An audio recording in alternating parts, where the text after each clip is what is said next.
back again. We're not even 5 seconds into this and I've already got you howling. Jesus, we've got a guest here. We've got to be gentlemen today. Sorry. You're the chap with the hat. But it was just a double slap of the legs. It did go a bit school teacherish there, didn't it? Bisto whatever. Bisto. So what are we on? This is the 22nd time that we've done this. Yeah. Like, yeah. It's fucking crazy to think that we started out like there's a bar, as you won't be able to see now. There's a lot of shenanigans going on there. Haven't had time to clean up. But now we've got the fucking boom arms, comfy setup. Yeah. First time Cider. having a guest on the new setup. Yeah. We have local musician Jamie Akass. And I have to apologise to you, sir, first, because last week when me and Hasty were talking, I butchered your name and called you Akass. How many people do like? So, Akass. Correct. I'm guilty of it myself. So nice to have you on, dude. We've been planning this for about a month now. This seems to be just a recurring theme with people that we have on. We message them a month in advance, and it ends up taking like a month and a half. So you're not a unique case in this circumstance, but it's finally good to have you. Well, at least we can see people in person. Yeah, that's very true. Anyway, we're not ranting today. No. We've had a couple of them recently. How's it going, dude? We're very happy to have you on. Yeah, not eventually. too bad. Not too bad for a Monday. So have you been? This is going out. We've got ciders on the go. Yeah. Ciders. So how's the music going at the moment? Obviously, like kind of the Rona and all that's kind of shagged everything down the road for most people. Yeah, very slowly at the moment. I mean, I didn't play much guitar during lockdown, to be honest. It's a time where I think I've spoken to a few musicians, and some of them have said, yeah, they've obviously written loads and loads, but some musicians that have done the same as me, and it's more not had the motivation to play and things like that. And it was just sort of killed it. But it came back to it. I was like, do I want to go back and do gigs? And I finally decided that I'm going to. Yes. But it's going slowly.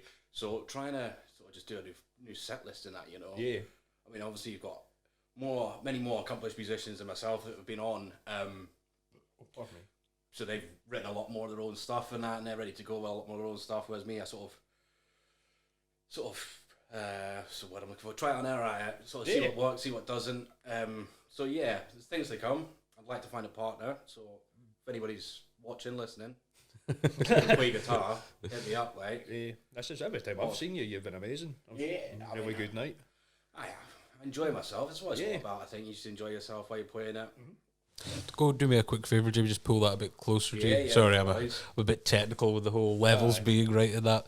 But like, you were saying, like, I think you're kind of probably doing yourself a bit of a disservice there of being less established, because, like, you know, obviously here we kind of try and have everyone local in the area on, regardless of how established or whatever the word that is appropriate for that. But actually, I remember being at one of your gigs. You did a gig at Windswept Brewery just up the road. I remember 3 years ago with me. You were there that night, as well. Yeah. I I certainly was. I was having a great time. That's just a usual weekend for you. A tight venue, should we say? I mean, I lost content with that night. The door swinging open in my face and that for the toilet and stuff. And it was. I literally had to go out for a cig now and again just because I felt like I was in a sauna. Because this is 2018, so this is like pre-social distancing and, you know. Oh, you could just be like packed in like sardines, like. There must have been about like 30, 40 people, and like the Windswept Brew, like this little studio is probably about the size of the bar again. It was cozy. But no, it was a good atmosphere though, right? Like I think very good atmosphere. You know, one of the things I wanted to kind of touch on with you later about is kind of the difference between I guess you would call it like an intimate gig and then more kind of space, bigger crowds and venues and stuff like that. But you know, that even though like I did feel like I was at a sauna and stuff like that, it was good because there was like people talking and stuff like that. And I think, not to bring it back to COVID-19, we always bring it back to COVID-19. There will be a month where all this ends and we just don't talk about it anymore. But like, I think that's one of the things that music has. It's never ending. But I think that's one thing that like music has definitely suffered from the whole pandemic itself. Because I was saying to, I think it was Scott Ramsey or that when I was speaking to him, that like music isn't something that you just kind of keep to yourself, right? Like even if you're a musician or not, like you're always like sharing your music taste with people when you're out, when you're in like a social setting and stuff. So even at work. Yeah, So I'm exactly. working on my own. People come in, always listen to that shite again. So leave me and my music choices alone. So, Mr. Shaw here reminded us of a question. There's not really anything to do with music, but we thought we would start off on this note to break the ice if we haven't already done that. When did you start getting called Steve? I can remember when it started happening, but I can't remember why. Well, I moved to Lossy when I was 11. Aye. And you'd have probably known half the people. They'd be your age, or they sort of Eno Thompson and Higgins and whatnot. And Andy Gordon, and the names from Andy Gordon. So anybody that's watching here today, listening, the definitive answer to why I'm called Steve and to when it started happening is Andy Gordon. I started hanging about with my cousin's friends when I came up to Lossy, and about with them, and we went out, and he was fanning about, going on about Scuba Steve all night, and he just generally went from Scuba Steve to Steve, and it just went, you look like him. I mean, I don't look like Scuba Steve at all, but that's where it comes from. Yeah. So it is Big Daddy related, sort of, but that is the absolute bastard about nicknames, is even if they're not even like appropriate, they just stick, and you just can't get rid of them. Honestly, I took that name to uni and everything. And people at uni saying, I gave him that name. It's like, I think you need to sit down, mate. Yeah. Jamie, become a Steve. So let's get into after that whole icebreaker question of a mystery that you learn something new every day. Yeah. So the first thing that we ask people that are musicians that come on the show, I've absolutely just roundabout that, haven't I? But is a bit about your early life, where you grew up, how you came into the local area in your case, and what was the first experience of music that you experienced that convinced you to take it up as a passion? I think, again, not your traditional sort of musician. As I say, I work at what I do. I've not ever been I wasn't somebody when I was younger that had done music lessons or anything like that. I always found music very hard. So I grew up in South London. My dad was from Lossy, so 11, he decided time for a change, so we moved back to Lossy. Or moved up to Lossy again, and went to high school and that in Lossy. But, from a young age, I think music-wise, it had always been there. It took me a lot to discover, and it wasn't until I got to uni is when I sort of seen people playing instruments and that, and it's when the time I thought, maybe I could learn a guitar, and then from learning the guitar and that, it came singing naturally. I thought, that sounds all right, I think. And, so uni was the time, but early days, growing up, mid to late 90s, I think there's that good music in the charts I quite like. I like 90s music. Oh, I love it. That's where I grew up. I love 60s music, but obviously I wasn't there, So I can remember, like, Oasis have always been in my life. Because I've always liked Oasis and things. And Travis, I remember, is the first album I had. I was actually listening to it today, a song called Turn, which was the first song I properly loved. It's on The Man Who. I used to love that album, and that was the first sort of big album that I sort of, music's good. Yeah. But then, growing up with my parents and that, they were around in the sort of 60s and that, and my dad was born in the late 50s, so I think mid-50s, so I think he said the first single he got was a Buddy Holly song. So he loves Buddy Holly, I love Buddy Holly, and anything from 50s to now, sort of. But yeah, once you sort of find that, after going through years of sort of going to starting dues and God knows what, and even though I still listen to all that, you find your musical calling, shall we say? And I thought I'd give it a go, and then we had a little band in our uni, but it never really came to much. Never done any gigs. It was only sort of doing the open mic nights in Lossy, first at the 1629, later at the Beach Bar. And that's when I sort of decided, let's make a go of it. I can't remember, was it a folk night or was it a folk weekend that you played at the Beach Bar? I don't know if I've played folk weekends at the beach yet.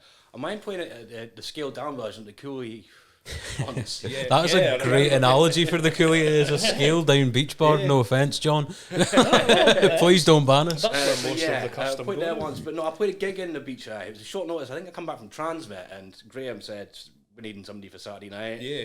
And that was the first 3-hour gig I'd done, and it was a bit daunting at the time because I probably only had an hour and a half's worth of songs. Yeah. So I had to go and like learn an hour and a half's worth of music in 3-4 days by the time I got back from trans. It just got to the point where it was like, well, it's time for, if you're happy and you know it, clap your hands. Is anybody's birthday? Anyway, here's one more. It's only about 7 months till Christmas. Fucking jingle bells. No, I remember that. I remember that gig because there was a line of chairs. All right, well, me, Crooked, Jimmy, Scott, and all that. We just got taken over the hall at the beach. Oh, that might have been on the open mic night. You had a Christmas night out. Open mic night, yeah. Yeah, that was a good little. I've got a bit of shout out here while we're on the podcast. A bit of shout out to Jimmy because he filmed me that night. He did. And that got a bit of traction. So I had Ross, following that, Ross Campbell from New Mould. Yeah. And sent me a message, asked if I wanted to support a band or support New Mould. Yeah. And that was the sort of start of it. So I always give a shout out when it comes up on Facebook every year to Jimmy for filming that version of Candy that I sung and put me out there. So yeah, shout out to Jimmy Duff, man. I'm like New Mould. But like New Mould are quite a big platform, especially around here, right, in the local scene and stuff like that. And hopefully we'll get to speak to them eventually and that to ask that'd be ask awesome, them their story. But like you said, it can't just be like one thing that just sparks something, right? Like I think a lot of people find it disheartening of, oh, why am I doing this like over and over again? Like I don't feel like I'm kind of being benefited from it. And obviously there's the side of like you do it because you love it and that, but at the same time, because you love it so much, you would want it to be the sole thing that you're doing. Mm-hmm. And obviously the reality of that is, making a benefit or money off of it or something like that. But one thing that you said, like this seems to be like a common theme with like every person involved in music that we've spoken to so far, is that it always seems to come quite later on. Like if I was speaking, or we were speaking, to like an actor or a comedian or a sports player of some sort or whatever, which we'll eventually get round to doing, you'd imagine or you hear these stories and it's always like from like very early days that they were interested in that field. Where is with music, like Scott, yourself has just said it, the local folk musician I had on a month ago as well, we're all saying it was around about like secondary school, further education and all that they properly took it up. And I think there's like a sense of discovering your own kind of culture or what you are drawn to culturally and stuff like that, which I think is quite interesting. Yeah, I think culture has got to be the main part of it. I think definitely that sort of side of the sort of music I listen to definitely played a massive role. Sort of having the sort of people of just sort of, let's go down as it was then. Let's go down to practice rooms. Let's have a few beers and that, and we'll see what happens. And now let's play some Oasis tunes, play some Stone Roses tunes. Just how any band like that probably starts. At the end of the day, you can't be Oasis, you can't be the Stone Roses. No. You've got to do your own thing. Yeah, exactly. So we were just enjoying ourselves at the time, and that's what it is. But you mentioned just there about sort of if you wanted it to be your sole thing, and I always say to people, there's nothing more I'd love to do than to be, if I ever be pyramid stage at Glastonbury, you made it. It's just definitely. But the work required to get there, I think. Noel Gallagher's got like a famous saying. It's like, if you don't want to be the biggest band in the world, you may as well pack it in right now. Yeah. And I think it's like any sort of talented, driven career. Is you've got to put so much work in it. You have to sacrifice other things. And I think if you do that from a young age, you can work at it. And you can do that from a young age because it's what you've always done. But when you come a bit later in life, so for example, I was doing a degree in civil engineering. I'm a civil engineer now. Yeah, it has to come second in your life. You've got to find time for that and that. And it's hard. It's hard to sit down and allocate time to writing songs and that. And when you do, you can't just sit down and write a song, There are times when I very rarely, at the moment, but, it comes to you, it's just a flash of brilliance sort of thing. And just get it down. That's another thing that I keep hearing, and it kind of blows my mind, right? Because when we do this, like, it's not like a script, but obviously we research it and we'd, like, not like a background check. That sounds a bit sinister, doesn't it? That's why it takes lawyers, a PVG. No, but still waiting on mine. That's not good. But like obviously we do like our homework, so to speak, on people before they come on here, because it's just obviously like we know of the people that we're going to have on here, and that's how we reach out and that. But obviously to like have an in-depth chat for maybe like an hour and a half or whatever, we usually do. You do want to have it like fresh in the mind. And I always like ask people involved in music and that whether that's the same for songwriting, but each and every single person has said to me like there's literally no kind of, you can't script a song. Like it's literally totally about freestyling it, and that kind of blows my mind from, you know, this type of thing that we're doing, you know. There's things around you, can you just it is it definitely it is a spur of the moment thing. I mean, the song I released sort of a couple of years ago, Down to Earth, my only song that's sort of out there in the ether, that took 9 months, 12 months to actually write, but the main bulk of the song was sitting in my room one day, it came together in 10 minutes. Yeah. And that was it. It just needed some finesse and some help from somebody else to just sort of go, okay, take that out, put that there, and whatever else. But yeah, I think I would agree with most people and say the main idea for a song will come together within 5-10 minutes. Yeah. Wasn't it something ridiculous? Like you mentioned Oasis and that, and all. Whenever I hear them, it's the story of they were in like a hotel room one night and it was over a chippy or a Chinese or something, like Noel Gallagher. Yeah, Forever or something like that. Yeah, like one of the massive hits like was literally after scranning a king rib supper. Do you know what I mean? Like every time I hear Oasis, all I can think of is somebody getting arrested by a ghost. Here, if they get back together, that should be their first tune. Arrested by a ghost. Rumbled by the ghost 50. So I guess the next question, just to kind of follow on from the first one, is how did you get started in music? So you must have picked up a guitar at some point, and even though you didn't take lessons and that, like you said, you must have been like self-taught and worked at it to get to an adequate level. Yeah, well, as I said, I had a couple of flatmates in Edinburgh where I went to uni, and they both played guitar. They're both really good musicians.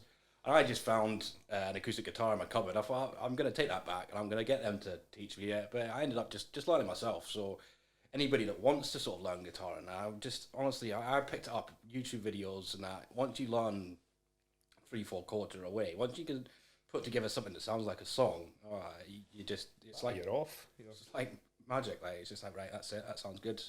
You're away, and it's built from there. I wouldn't say most very good at guitar. I can play a lot of chords and that, but when it comes to people that can just shred a guitar, play a lot of notes and that, I struggle a lot. But yeah, it was then, and as I said, we built it from there. Me and my flatmates would have a sort of sit with the guitars, and that built into, as I said, just now going down to practice rooms and that, and fine tuning. But yeah, so it wasn't until I was probably 19, 20 before I picked up a guitar. I'd tried.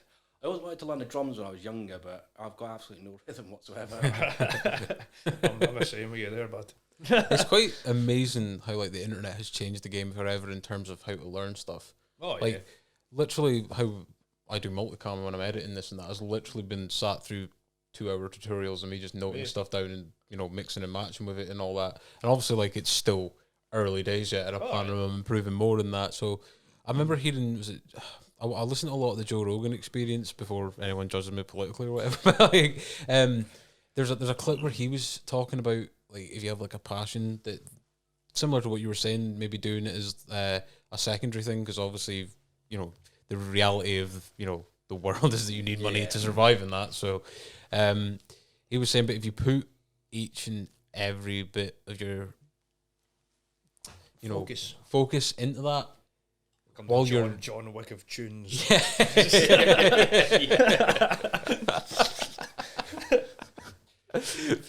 He was saying that like got Doug of you. I literally, I've watched that. We're kind of branching off here, but you know it was coming. I literally watched the first 2 films of that the other day, and like obviously the dog dies in the first one, so sorry for spoilers if you haven't seen it. I, like literally watching the second one, he gets another dog, and I was like, if this dog dies as well, I'm done with this. Like I cannot take it. But no, I watched the third one. Well, last night actually, I was just sitting in the house, a couple of pints of vodka again. Not actually just pints of vodka, but a pint glass, because I'm a bit of a lazy goose. Pint glass, just half fill that with vodka, half it with mix. Okay, you're sorted for half an hour. It just saves you getting. Well, that was like going to be the original name of the podcast. It was going to be Spectacle Gooses versus the World. Oh. But he was coming back to Aye. focus here. He was saying like if you dedicate yourself in all the spare time that you have to that passion, like that is the way to like improve and like. I'm trying to think of the word. If you're doing something you love, you always want to get better at it, and Yeah. or try and get better at it. Yeah, I think guitar's a very frustrating thing. It's the one thing that's taught me, definitely practice makes perfect.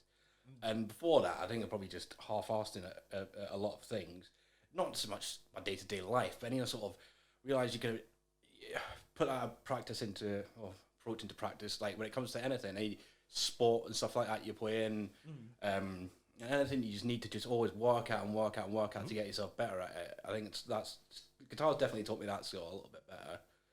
Just, but it's tough. It's tough when you don't know how to play something, and that's when you learn the art of patience. Yeah, and that, no, I'd that's, like to think that's a legit thing though. Like patience is something that us as humans really struggle to deal with, and I feel like all of us have like a threshold for it. Do you know what I mean? Like it tests like that. That's the saying, right? Test the patience. Because everyone does get tested when they're learning like a certain new skill, regardless of if they like it. Don't get wrong, my patience is thinner than my fucking hairline, like. I should be taking your example. I should be wearing a cap, man. I've got the bat symbol as my hairline. Like That's why I wear hats. like Chris Nolan, if you're needing any of that bat symbol, just shine a light off my dome. So I thought we'd move on to live gigging because I would imagine that's what you're most familiar with. And just simply as, can you remember your first live gig? And how did it go? So the first proper live one would have been the New Mode Support. I think we're discounting the open mics. It's not to discredit or anything like that, but it's 3 songs with fewer people there. Yeah. The New Mode gig was actually really good, and it was a good gig to start because it was only 10 songs, and it was all big setup. So it was through at the Eagle in Forest. Lovely bar if you could ever go, like. I stay away from Forest for reasons. I'll leave it there. And they do like a sort of gig night once a month, I think. So they've got like a sound guy that comes in and whatnot. So everything was set up. You had monitor speakers as well, sort of just in front of you to hear yourself a bit better. And New Mode were like, oh Christ, we've not worked with monitors before. But I'm thinking, just with me as a sort of guitar and singing, I want to be able to hear myself, so that's ideal, Yeah. And it wasn't a bad gig actually. It was quite a busy one. I played in like the middle of them, which was a bit different. Yeah, like, especially when you're supporting them. They usually come on to start with, right? So they played a set and I played, and then they went back on. So it broke up the night quite a bit. Yeah. But it wasn't a bad little night. And I think from there, just sort of them 10 songs I played is sort of what my set list was until a while ago. I've got back with probably about 30, 35 songs that you're always stretching out over 3 hours. Start late is my key. I shouldn't say that to people. If you start 10 minutes late, it'll be okay. Nip to the toilet. Yeah, always a must. So the Eagle, and then from that I'd done the beach bar gig. I think probably after that it might have been support for New Mode again, but I think that was a Mayday gig in Buckhead. That was a busy one. I was about to say, oh my goodness. No, it was at the hall. It was like a Mayday gig. I opened up, and then it was New Mode played next, and the Roof played, and I think Southern and Jimmy T. Yes. The rest of them. They played close the set with a DJ set. So. That was a really good night. We had a little VIP bit backstage, and I was mixing with all the stars from New Mode and the Groove, and the Hollywood of money. So that was good just to be in amongst that. And then from that, it's just sort of playing pubs and that. Used to play up at Silver Sands a couple of times. Strange gig up at Silver Sands. It's a very strange crowd to please, a cabaret crowd. They're wanting what they hear every night, essentially. And working at Silver Sands, I know exactly what they want to listen to, and it's tough because it's not necessarily what you want to play or what you can play. You have to adapt, and then it's very disheartening at places like Silver Sands I have played before, and you see a bar which wasn't very busy in the first place, then emptying around you, you're like, what am I doing wrong? But yeah, you can't. I'd like to expand my range, and as I say, I want in an ideal world. I'd love to be in a band. I'd love to be the front man for a band. Maybe play guitar, maybe not. Just do the singing, and ask to play some more rock and roll sort of stuff. You know, that's what I want. But it's very limited on the acoustic guitar by yourself as to the sort of sound and range you can get out. Yeah, I think definitely. So I know I was listening to your podcast with Scott this morning, just sort of get a flavour of what was coming, and I noticed Scott talked about, or was it yourself? You'd asked about intimate gigs, and then sort of something that was a bit more. You on about John? Scott Ramsey. Oh, Scott Ramsey. Sorry. What a dickhead! I thought you were trying to be funny there. No, there was just an honest mistake. What a fucking twat! Sorry. I love how that just went deaf silent as well. Like, oh my god! Shit, I've goosed The only this. crime with podcast or radio is dead air. Like, we're balancing there. Yeah, it was good. Intimate gigs and that. I don't always have the tunes for sort of getting people up and dancing and whatnot. You know, there's a few, and it's very much a novelty. So when I see people dancing, it's quite exciting about gigs still. But really, the main reason we used to sort of put on something would be me and Ryan Rattray. He'd come and do the sound for me, maybe do a bit of a disco after my set and that. Sing his version of Summer of '69. Brian Adams. Brian Adams. What was it? Do you remember? Just to branch off again, do you remember when like we were at the beach bar and you were like quite intoxicated and you were trying to argue with someone that you knew Bruce Springsteen better or something, and you came back in, you were like, Bruce Springsteen, Summer of '69. That's just noising the guy up. You said it with such conviction as well. I loved it. I'm presuming that guy was a tool. Yeah. Not Bruce Springsteen. I don't know. He might be a tool. I don't know. Didn't come and get me, Bruce. Aye. So usually it's a gig to sort of just put on, and I guess all the people from we used to go to school with, all the boys, all the loons, all the quines, and get us together for a nice just a night out and that. But it came to a point sort of just before COVID, be the Christmas before COVID happened. I was doing a few live gigs, and I think everybody has a bit of a spell every now and again when they're just not playing very well, and it was really disheartening just because you were playing badly, and I've just fucked a couple of gigs up. I'm not gonna lie. It was one at the Cooley just before Christmas, but my hand was bust. I can't remember what was wrong with it, but my forearm was coming out to like here and that, and I just couldn't move my fingers and that. 4 or 5 songs in, I just had to go right, like John, I'm gonna have to abandon this and that, and you know, like. Yeah, it happens, man. And it is. You beat yourself up. You beat yourself up. But I took a decision then. I couldn't do it by myself anymore. That was sort of the blow for me. I thought, I can't take this. That was shit. Like, and it was just, you beat yourself up. Everybody else is going, it's fine, but it's not really there. They're there for just to see you, and you're not there. Especially when like you're probably your own biggest critic as well as like absolutely. I think creative content. I think every musician is really. I think I'm very rarely happy with my work. I can come off stage having played a really good gig. I was going, that's magic, it's magic. I'm like, don't even talk to me. Do not talk to me right now. I fucked up that song there in the middle of it. It was just like, well, no one noticed. It's like, well, I noticed. So, yeah, but there's times I've come off stage going, I fucking nailed that, and you don't. Yes, that's what's really good. So when you know when you're hitting it, you are nailing it. It makes it definitely more enjoyable rather than the feeling. I don't know if any other musicians have got this feeling that when they're playing a live gig, it's not enjoyable until you know you're almost there or you are there at the end. You thought it's more of a relief, and you can enjoy it then when you come off stage having done it well and not fucked up, because I think that fear's always there. You're always thinking, but I think it's the fear in your brain that moves your fingers and that, and gets it, because you're thinking next chord, next line. It's quite brain intensive, I think, for a couple of hours.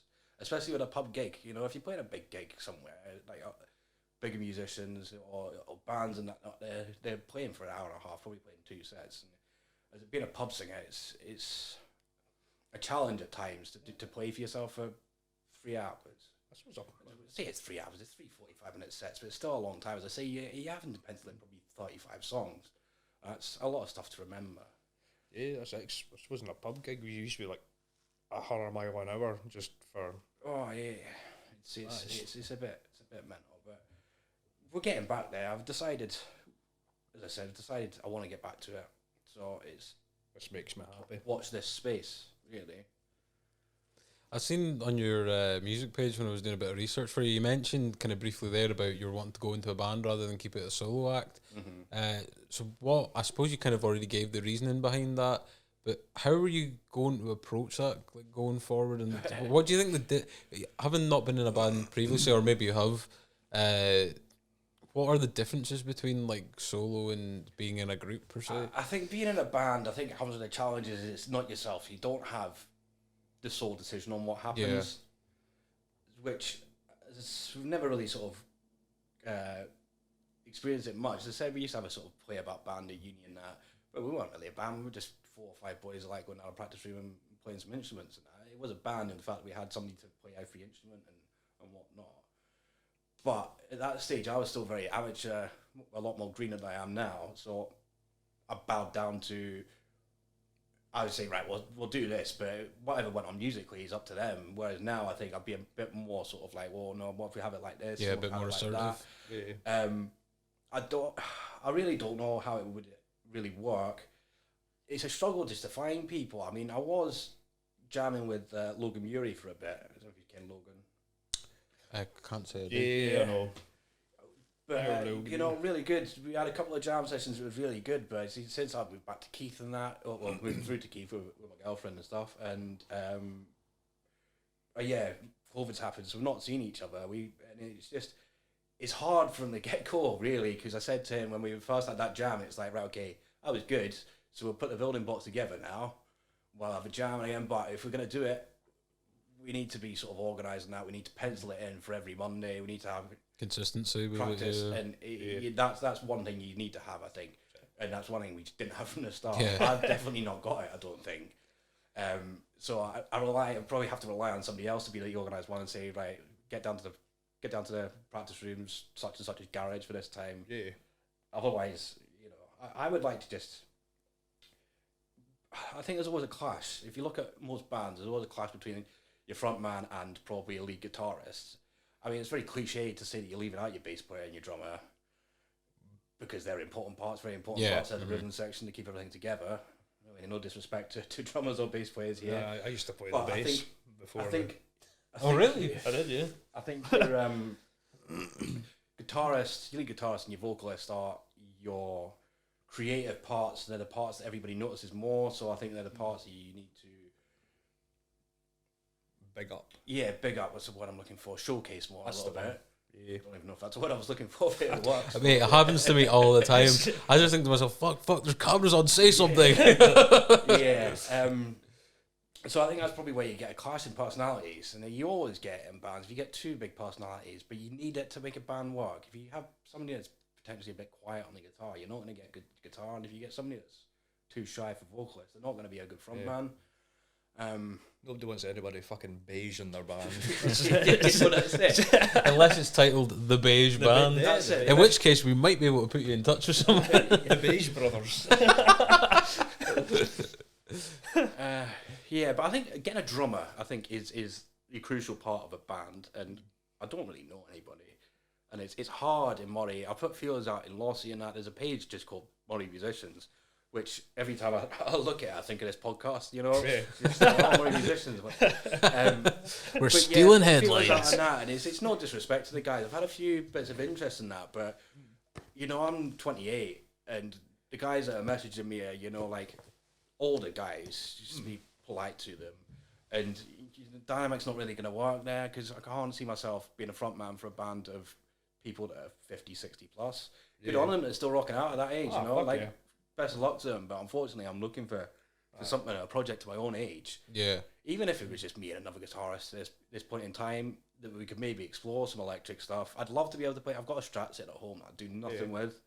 I play my acoustic and that's it. I probably should pick it up a bit more and probably try and start. I'm going to make a big push towards the end of the year to sort of just get guitar sort of really learn a bit better, and then who knows what will happen. It is a hard dynamic, a band, I think. But I think unless... perseverance is key, right? Not only with keeping the music up. But like you're saying, if you're looking to form like a group, like it's a decision that you don't want to just rush into, is it? In terms of like who you end up, becoming part of or forming a group with. I say group like it's Fame Academy or something. Fucking programmers. Whatever's on these days, but a band. Sorry, just because like obviously music's like quite an important thing to musicians, which goes without saying. Obviously, I know that sounds a bit kind of a bit obvious, but in terms of like your views on it and how things are going to work in that, you are going to need someone that you click with in that sense, because if not, it's just not going to work and it's going to be unsustainable, I suppose. Yeah, definitely. I think if you've got that click off stage, I think when it comes to on the stage, you're just in tune with each other. Totally. It's such a weird concept, and I don't know how to really describe it. When somebody's on stage and you are just in tune with them and you're going with the flow, and then you make things work. You know, I've been in situations where things are just you're just jamming, as the musicians, the cool kids say. You know, just jamming, freestyling, as you said earlier, and it's interesting to see where it goes and how in tune everybody is with each other, and that's the keystone definitely to a group. Good vibes. Good sensations. The cool kids also say that, I think. So going back to gigging just for a brief moment, you must have had awkward occurrences at gigs, because obviously you're gigging in like pubs and. Has anybody ever thrown a pair of drawers at you? No, yet to have that. That happened. Well, next time you're gigging, watch out for a pair of drawers. It's like getting flung at you. But obviously, like you're playing in front of people that are drinking, right? And as we all know, probably from ourselves included, people that are drinking are obnoxious as fuck. Do you know what I mean? Like, yeah. So I remember the beach bar, that gig at the beach bar. Wasn't me, was it? I was about to say, we're about out here. It wasn't you, but I was halfway through some song and I could see this guy. It's really annoying when you can see it happening, because you'll be mid-song and you can see somebody approaching your mic stand and all your equipment just closer and closer and closer. But you can't do anything. You've got to try and give somebody the eyes to get them the fuck away from you. Yeah. Or just rattle their And the guy just came in. Proper rock and roll. It just cleaned the whole lot out, and that was the end of that song, like. And I was just like, what the fuck, you know? I was just, but like a true rock star. How did it? Well, like, just fucking, he was thrown out very, very shortly after. You must have to have a thick skin. I mean, getting over the anxiety of playing in front of people in general, right? Because it is different to public speaking, obviously, but the anxiety that must come with like eyes on you, especially if you're like trialing something new, for example, must be just like through the roof. But at the same time, like knowing that people are unpredictable, especially when they're on the sesh, for lack of a better term, like I would imagine like you have to, proper have that kind of thick skin, like I was mentioning, to kind of see that like through and go again, if you know what I mean. Yeah. I think you just got to sort of see it as mistakes happen, and things are unavoidable at the end of the day. As the sort of anxiety of playing things, a lot of people ask me that question, and to be honest, I don't really know how I managed to sort of do it to start with. I suffer from anxiety myself, so I do generally say that I think doing gigs and that, starting doing gigs, learned me how to sort of cope with my anxiety better. Yeah, that's a great point, yeah. It was chucking yourself in a deep end. Yeah, you are anxious, and it's like you can either sink or you can swim.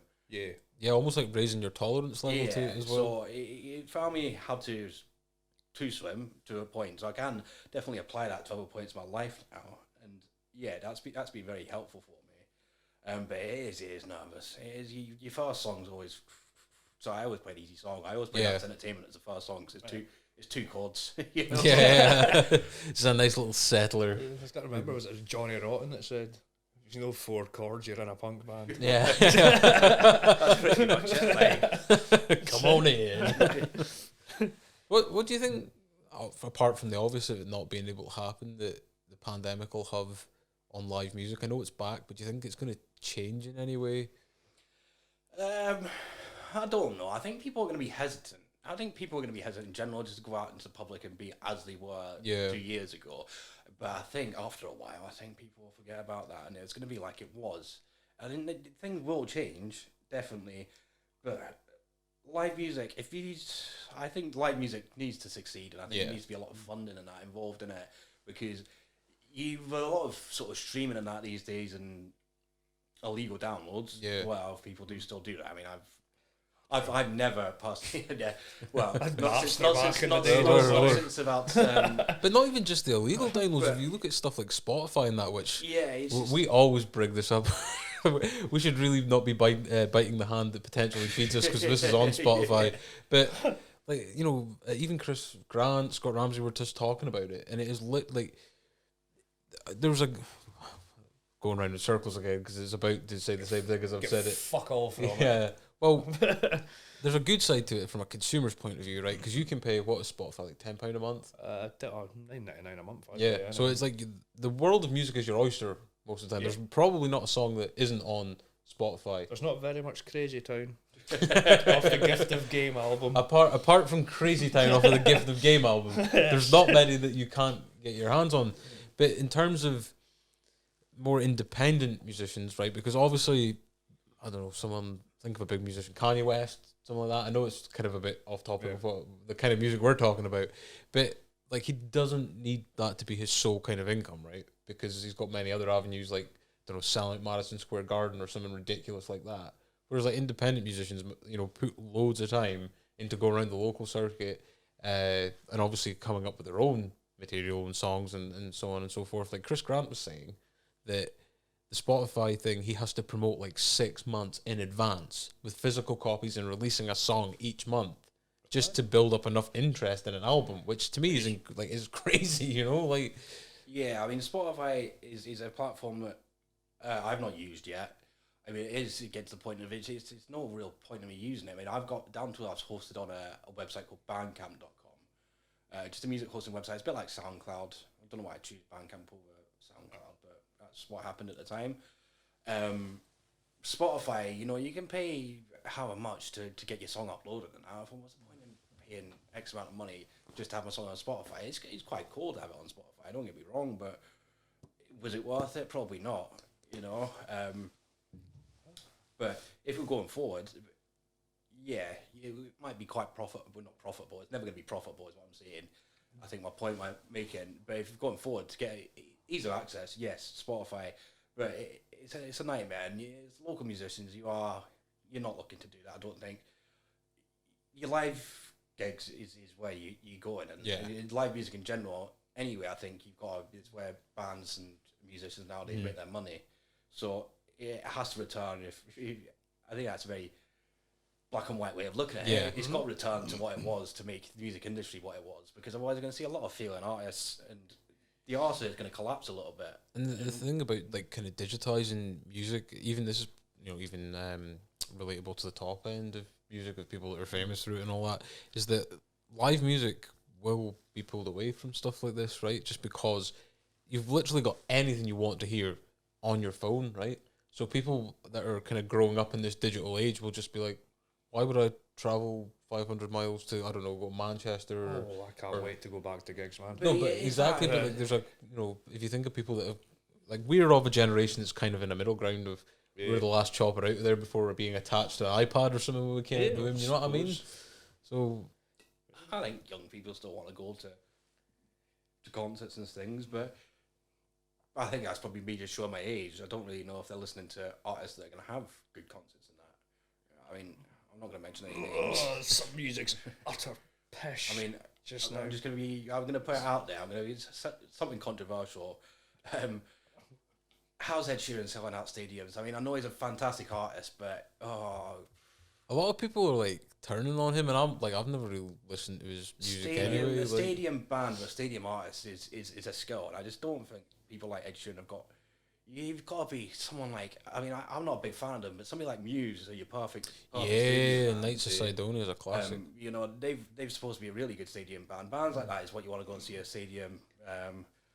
I mean, I seen a Stone Roses that he had, and I thought even they weren't right for the stadium. Yeah. It takes a very difficult sound. I've seen Kiss. They were amazing. But my favourite band to see of all, I've seen them 3 times now. Five Finger Death Punch. Oh yeah, It's just a hoot. Well, see, that's what it's all about, though. All the things that go on nice at gigs and that. And I think I seen something today related to Liam Gallagher's Nebworth gig. And it said, "Oh yeah, I didn't think I'd ever go to like a Liam Gallagher or Oasis gig ever again in my life, but something about sort of if you think I'm gonna get stand waiting for him the whole day, getting pots of piss chucked over me Yeah. in the roasting hot sun. All part of the Then experience. you're dead right, like, and it is about that, you know. If it's cold, don't worry. If it's warm, oh well, it's part of the play, innit? But that's what it's all about. Just being outside or being inside, where just shitloads of drink and music and that. It's just it's an event. It's more than the music. Mm-hmm. You mentioned it earlier. It's a culture and that. Yeah, To a degree. I mean, I don't know if you could call it the Tecker and Aberdeen culture, but Yeah. it's just there's a culture about it. There's culture there. There's people. There's a go certain culture about it. there. Yeah, But like, it's I'm of the belief that like live music will bounce back from this and that, and you know, not to get too kind of scientific about it, and I'm not a scientist, so don't take any advice from me. But like, I was anyone watch infographics? yes, I do. I was watching a video about how pandemics end and stuff like that, and there is a point where it will socially end, of where people just go back to type with, you know, how they lived before and stuff like that, with the kind of it seeming, not saying it is or definitely is at this point, but seeming like it is lessening in terms of fatality and that. Yeah. But what I'm worried about with live music is how things that are just becoming part of everyday life, and it's to do a lot with digitization. That this, you know, we've talked about this a few times about, you know, like tour buses and stuff like that. That kind of almost American dream story kind of thing, with like bands touring on tour buses and going from gig to gig. I feel like that kind of culture within itself might be fading a little bit, just because young people are kind of like the fuel for keeping culture going, right? Because they're the people that are going to be here when we're gone, if that makes sense. It's just a thing that recycles itself every definitely, man. 80 years or whatever. So now that we have like even stuff like Zoom concerts, I don't know if you've seen any of this. I felt really uncomfortable. I wanted to try and support musicians by doing it, and local musicians by like viewing it, but it was like, and it might just be because everyone was in the same boat in terms of there was literally no atmosphere anywhere. You know, like go out for a walk and it's like something out of the Book of Eli, just like a massive desert and all that, and there's no one about. But We had fun on the walks that we had. Yeah. Because I bought That a was mad dog in that was lockdown 2 Electric Boogaloo, but It certainly was. Draconian 2020 lockdown. We're literally the only thing that was open was not retail, but like grocery shops and hospitals and the military. But other than that, everything closed. It was like the first time that I started seeing like Zoom concerts and that, and I think it probably affects the performer as well, just because some people feed off of an audience. Do you know I what think I it's mean? really hard to sort of play to a screen, definitely. Yeah. I never done any of that. Fair play to everybody that did. I did think about it, but I thought, am I going to command an audience? You're trying to pick a night that somebody else is not doing it as well. So you're going to command, you can't go up against somebody like, I don't know, Andy Layton James, for example, playing on a Friday night outside the front of his house with disco lights and that going, entertaining everybody. Fair play to him. But, you know, if I'm going to do that on a Friday night, I'm going to get 10 people watching because everybody's watching Andy Layton James. So you're not wanting to step on anybody else's foot. I mean, I just use Andy Layton James as an example. There's many other people I come out, but I remember he done one a week on a Friday night, I think. Beside my bit. Was that the guy that did it for when the NHS clap Oh, was on the that's go? Big G and Jamie Hill. Big isn't it? G, Yeah. I can't remember the name of the fucking band. Gina Hill, they're called. So they're not. I think it's like Big G and the Guns or something. That's an awesome name for a band. So even if it isn't, you should seriously consider that. Yeah, I can't remember. Big G and the Guns. Big G and the Guns. Big Steve and the Guns. There you go. Sorted. We're coming up with You're names not and counted. everything. I'm alright because I'm needing the toilet as it is, so I'll have to hold on anyway. Don't worry, we've only got 10 minutes left. But so like we've talked about like the anxieties and that you have like with doing gigs and stuff like that, because obviously it's just a natural thing. But there must be like a thing that outweighs that with satisfaction with playing live music. There's no better buzz, definitely. Does the anxiety play like a positive role as well? Anyway. Yeah. Yeah, definitely. See, once you get through it and you start relaxing into it, start enjoying playing, and playing my own song, it's such a rush for me. I remember the first time I played it, and that was really interesting to see people enjoying it, obviously. But then when you play it again, see when people start singing your own words back to you, what a feeling. Honestly, it's such a rush. and it's just like I'm buzzing. I wrote that, you know. It's Yeah. And even like people dancing, that you do get a really good buzz off it. Like, you come off stage thinking you're Mick Jagger, you know. Yeah, it's crazy when you see like bands go halfway across the world, like maybe a band from the UK go to like Japan or something, and the Japanese crowd are singing the song in like a language that's not even their first language. You know what I mean? Only English, some of them. Yeah. Yeah. But that's the crazy reality of the unity of music, right? And how it literally unites the world without sounding like cliche as fuck. Big shock when they come to the UK. There's no actual such thing as a Wonder War. Yeah, everyone's just depressed. So I remember me and Ross, when we worked at the beach, we would go on little Spotify adventures, we called them, and we'd listen to like Spanish rappers and like Finnish rappers. They're mental. Oh, they sound mental. I don't know what the fuck they're saying, but we're like, oh, what country we're gonna go for today? And we step into like Swedish rap and stuff. Yeah. But it was just fun. It's usually on a Sunday. We're like hanging at our hoops. What do you make of the local music scene? Like, I take it you must like have seen other live acts that are from the area and stuff like that. And not to maybe put you on the spot, but who is your favourite local performer to see? There's a few musicians I've seen. I'm going to say the best musician I think I've seen. I'm not biased here, just because I know him and that. But Stuart McLeod. Oh yeah. I think he's an absolutely fantastic musician. I've not seen him like actually live, but I've seen him on videos of him singing. Like it was in front of his house. Yeah, I think Stu's done Very some good. big gigs. He's played before Roger, not before Roger. He played in like the VIP suite and stuff like that. Right. But I've always really rated Stuart even before sort of he started going out with one of my pals and that. Right. So not being biased. I've got a lot of time for New Mode because obviously they gave me the opportunity. Yeah. They did. I sort of do see it as to say we're going to give a shout out to Jimmy Duff. We're going to give a shout out to New Mode. Oh Boys yeah. from New Mode for giving the opportunities they do. Scott, I think, is very good. Mark's a good musician. Obviously, can't not mention the Roof. Roof have got a very unique sound, which I think when they change, I hope they don't mind me. If not going to critique their work because I can't go listen. But that disco sound they've got going, that really funky sound, I think is so different from anything else it's about. I think really makes it work for them. But New Mode for the raw sort of rock and roll, Yeah, I really I do enjoy. like I literally remember seeing a gig of theirs. It was on, someone had posted on social media at the Station Hotel in Holtman, Yeah. or the might be the Bargain, I pub. think. There's one at both. What's but I think the- I think they're they've played both.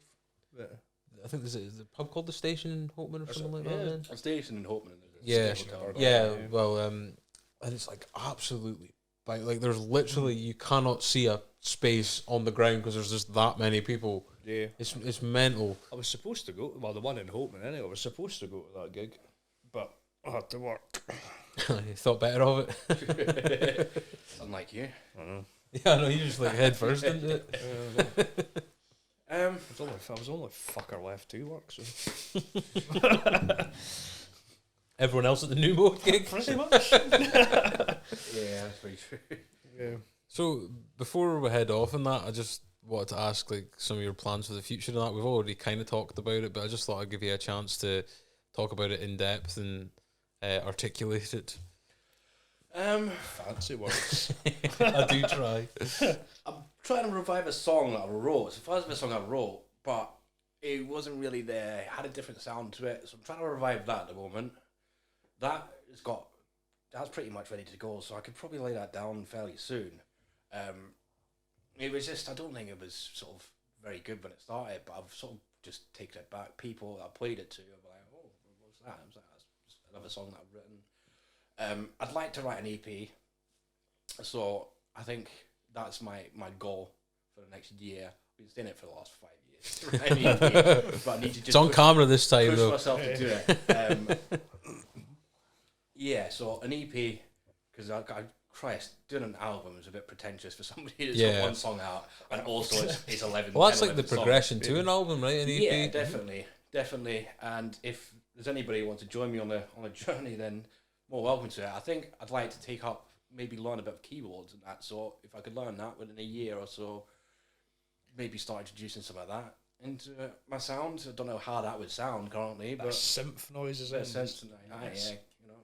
I don't know what the fuck that was in my hand, like some sort of angry duck or swan, but you know, like a bit of synth, the synth swans coming for you. Know, if I could be like Lawrence from School of Rock, you know. Yes. It's like your hands the size of a filter packet or something.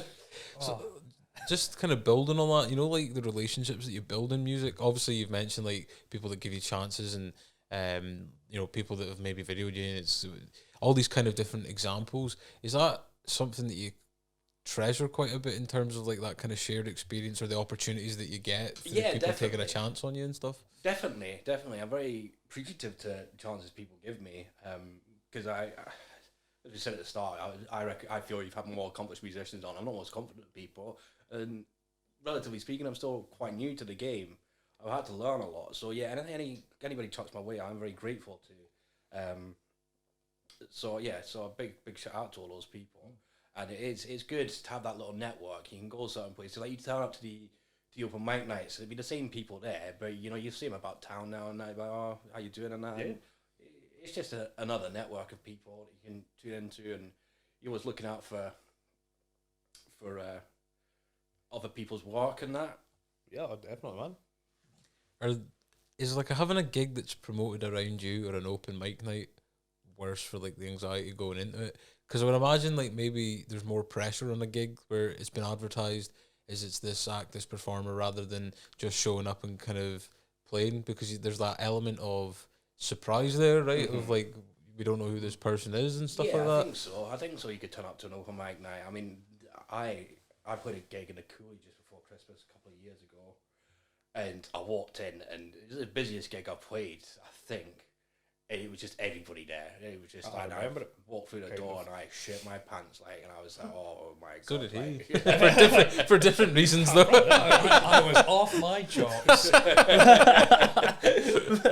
don't think I shut my pants on it. If you can get under the radar and you know many people aren't going to see you, it definitely does take the pressure off. That was a gig that my mum and dad and that turned up to as well. I didn't know they were coming down. They burst through the door. You're already nervous. And they come in, you're like, oh shit, like, it's my mum and dad, I can't fuck this up now. I'm not going to fuck it up anyway. Try to compose yourself a little bit more mid-song. But yeah, certainly if it's built up and I was to walk into somewhere where there's 100 people, 200 people, I'd definitely be a bit more scared than if there was no people. It's never nice to play to a small crowd, but it's easier. Yeah. Like, again, it's like that progression, right? Do you feel like you're a person that would prefer to build that up rather than, I suppose, like, it kind of contradicts what you were saying, not you making a contradiction, but just me saying it, if you saying that you threw yourself in the deep end and that helps you with anxiety that maybe not necessarily was fully just on the music alone, but like anxiety that you maybe had in your life anyway. Mm-hmm. But in terms of like, is it a progression to like bigger crowds and that, is it something that you've kind of worked up to, if that makes sense? I don't think I've played to anything too big so far. Yeah. So it's nothing I've not been able to handle. Not yet. It's not yet. I mean, it's come. As I said, that Barkhead Hall, that was chocolate. What? There would have been a few hundred people in there that day, but it didn't really faze me. I mean, you just get up and get on with it, really. And I would like to wait to bigger crowds and that, but we'll see what time brings. I think progression, you can build it up because I think you've got to build your name up. Yeah, really, for sure. I'm still definitely quite quiet. So yeah, I think it builds up over time. You get used to it as you go along, shall we say? But who knows?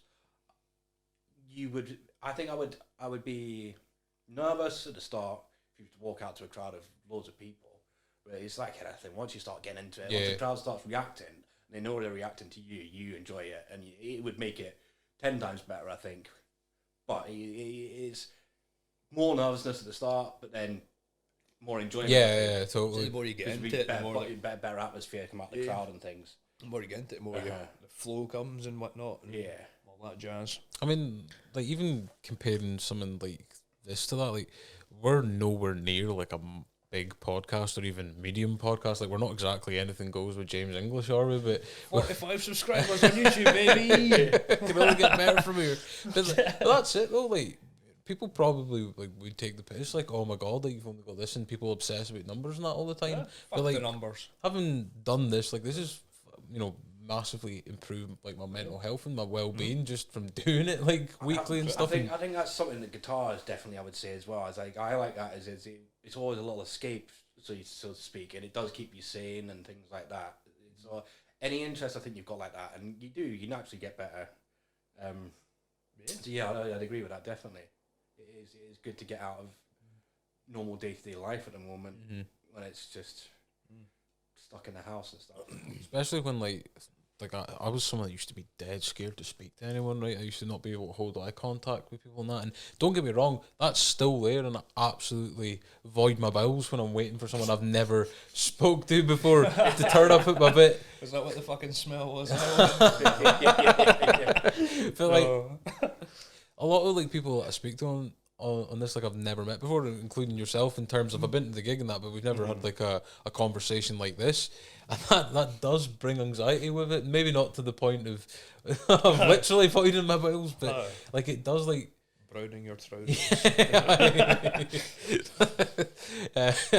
Like it does like get the nerves going. You know what I mean? Like proper big time, especially like as we continue going and get more people on from different backgrounds and different kind of professions and all that. It does, like I'm always thinking to myself, oh, I fucked up there, and why have I said right is like a verbal comma again and all this kind of shit, pointless shit, and it's just in your own head. You know what I mean? Like most of the time people aren't even thinking about that, and if they are, then they're just dicks. Do you know what I mean? Like it's just like that's the reality of it. Like maybe I stopped saying yeah about 20 minutes ago, because I think I said that about fucking 312 times. Well, I noticed when we started doing the intros to this, I proper sound like Hugh Grant in one of those shit films where he struggles to speak to women, you know, when he's like... So all of his films then. You've not seen The Gentleman? Gentleman's He's actually class in that. I was like, what's... I seen Adam Sandler in Uncut Gems. That's amazing. And Hugh Grant in The Gentleman. We're branching off again. Apologies, just get used to it. But I was like, what's happening with all these meme actors getting really good all of it?